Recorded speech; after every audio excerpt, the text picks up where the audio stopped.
Hello folks, let's talk about nuances with blue-eye control, or otherwise known as blue-eye approach. So there are a number of things people are discussing and experimenting with, and I want to talk about basically about all the options and what can you do and why this and why so on. I've touched on a lot of details about the deck in a recent article, and you will find the link to it in the description below. It also talks about the metagame shifts, but I will basically go through the current metagame decks in the next recording and talk more about just niche card choices rather than deck choices, or so more about tuning rather than why this deck exists and so on. So basically we're looking at the stock list that actually went top 4 at the last Open. There were none at the World Championship, and then there aren't that many currently online because people are now trying the blue-black control from Worlds. But before Worlds there were a lot of lists online, even before the Open and obviously after it, and there are a few key decisions here. You can't go below 25 lands, that's for sure.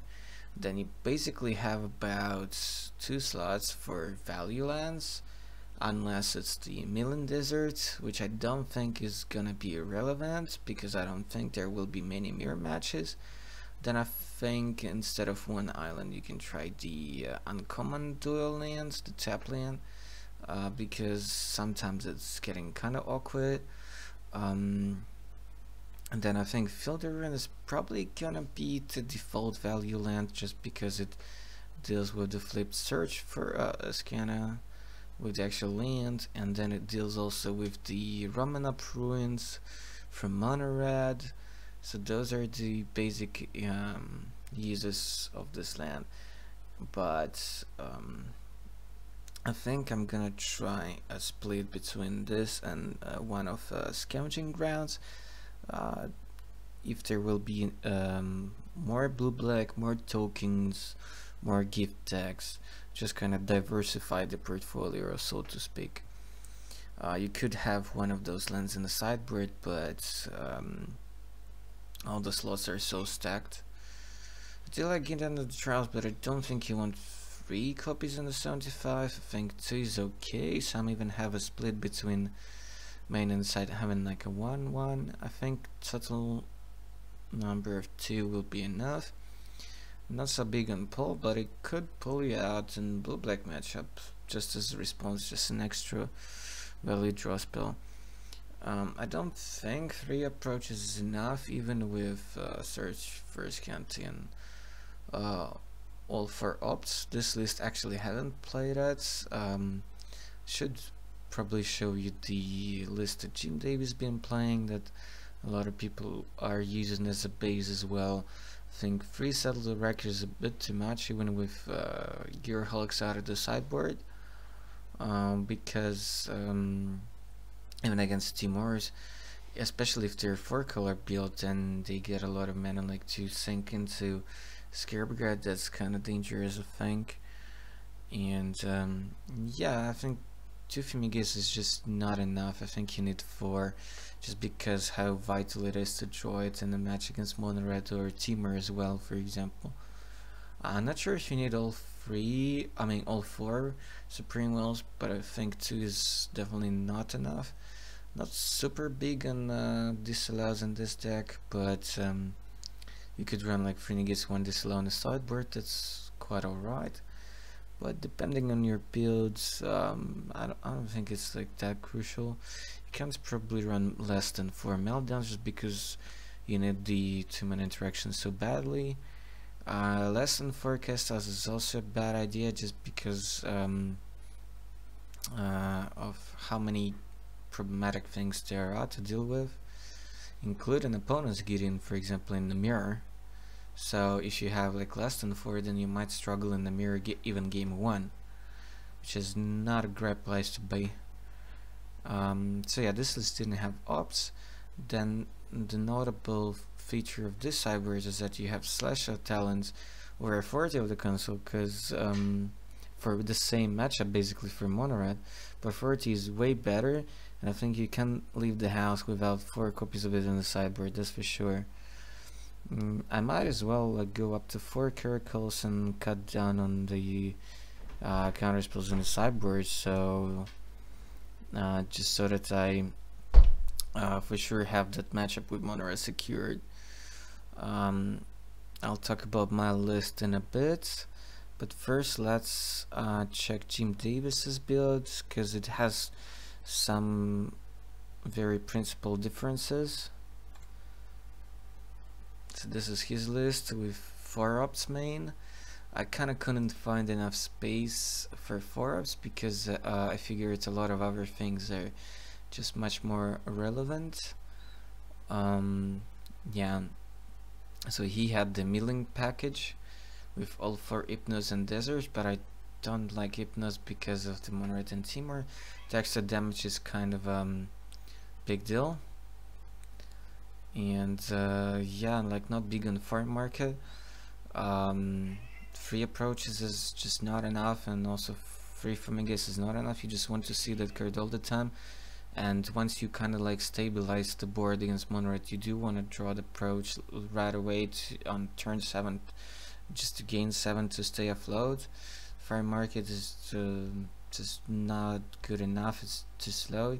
It would be good if the format would be a lot more about mid-range decks. Yeah, Sketcher is nice.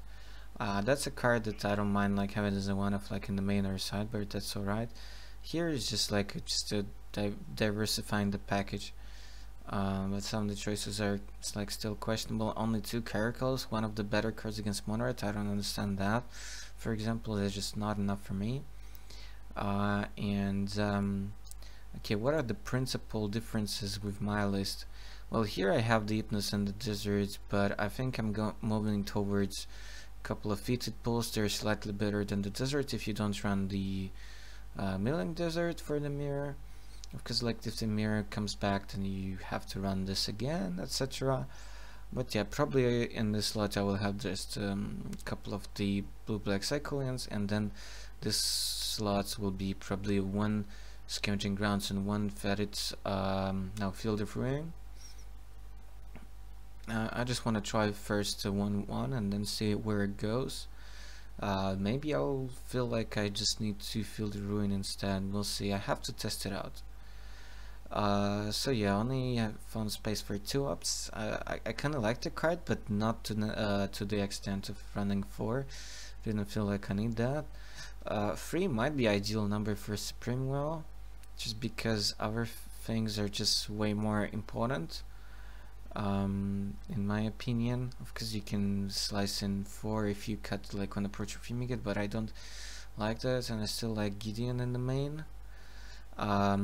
So yeah, I had the split between negate and spell pierce until recently, but I think I'll move towards 3 negates and then use that extra slot and move it for the 4th regular Caracals, and then the other backup win conditions are because like 2 Torrential Gearhogs and 2 Captains, my pet card, which has won me the games against Mirror Match and Timur.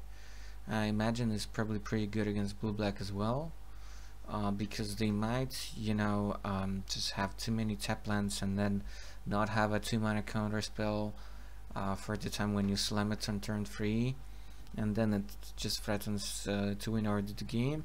They still have the Rescue's Contempt, but then they have to tap out for it and so on. In the meantime, you can get to Caracals or Hulks or to approaches, etc.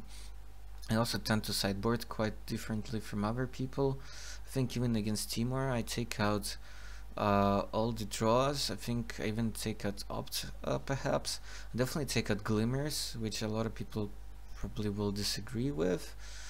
I think I would even like take out Searches against Timur, even though post sideboard they bring in like Hulks and maybe Scarab Guts, which they might have in the sideboard instead of main deck, and then their own counter magic.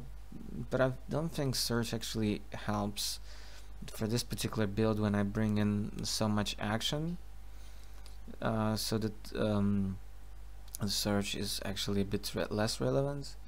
Might be wrong, but that's how I see it right now. Yeah. So that's basically it. So thanks for watching, and check out the article in the link in the description below, and then see you in the next recording, overviewing the available decks and looking for gems and interesting tech choices. Until the next sale, bye.